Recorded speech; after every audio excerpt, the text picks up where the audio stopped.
Is the president confident Hunter Biden didn't break the law? Of course the president's confident that his son didn't break the law. And I'm deeply proud of the work she's doing as First Lady with Joining Forces initiative she started with Michelle Obama when she was vice president and now carries on. So no luck on getting you to weigh in on whether he should remain. Well, no, listen, let me be very clear. Yeah. Let me be very clear.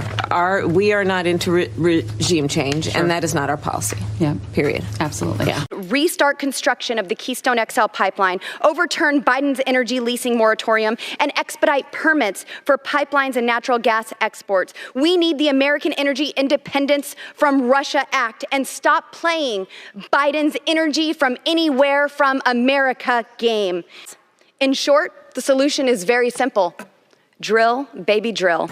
Is it ethical for you to continue conducting this job while negotiating with a media outlet? Well, I have always gone over and above the stringent ethical and legal requirements of the Biden administration, and I take that very seriously. And as a standard for every employee of the White House, I have received rigorous ethics counseling, including as it relates to any future employment. I've complied with all ethics requirements and gone beyond and taken steps to recuse myself from decisions as appropriate. So that takes us to something else. How do you do that? Do you do it with a tax on production? Or, do you have the consumers pay for that? That is, so people are saying, well, how do we put the tax at the doorstep of the tax industry?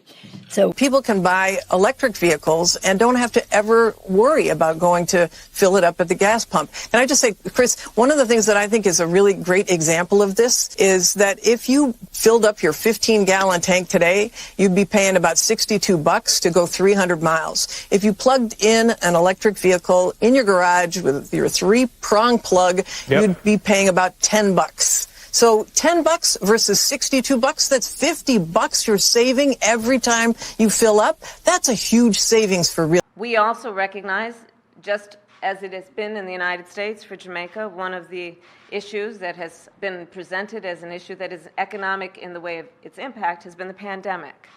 So to that end, we are announcing today also that we will assist Jamaica in COVID recovery by assisting in terms of the recovery efforts in Jamaica that have been essential to, I believe, what is necessary to strengthen not only the issue of public health, but also the economy.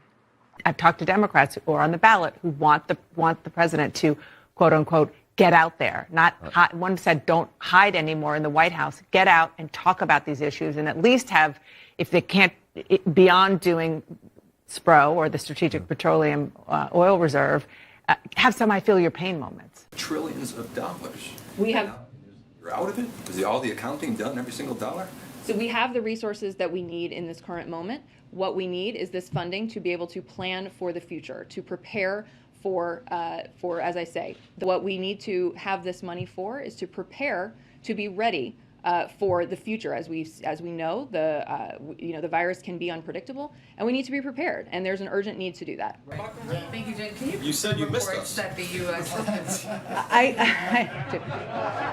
Okay. I know it may be that people. It felt like a never-ending, endless time in my basement, quarantining away from my family. Believe it or not, I missed you all a lot. And my focus... We're still not back to pre-pandemic employment levels, correct? And most of the indications, most of the measurements that Americans might want you to say, to measure President Biden against is not like, okay, well, we dug ourselves out of the hole, but how much further are we getting above where we would have been had the pandemic not started? Yeah. And when do you guys start having to measure against that? Plan. You're right that jobs are not back to their pre-pandemic peak yet. They're still 1.6 million or 1% below their pre-pandemic level, but they are climbing back at a rate. Look, but I think the most important point that we're talking about here is that there is an ongoing labor market recovery with strong momentum that is delivering really solid job opportunities. And that's giving 10 million, 20 million, 30 million people citizenship in the first 4 years in office, and it may take several years because some of those are under 18. It will take them old enough to become citizens so that they can add 30 million voters to the rolls. 4 New York cities will come into this country under his first 4 years in office.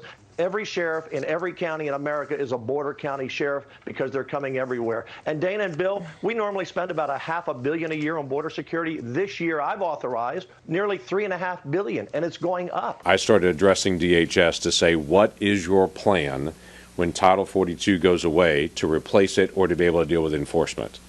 They're now presenting their plan to us of what they're going to do when they take Title 42 off. Their plan is to move people into the country faster. That's their whole plan.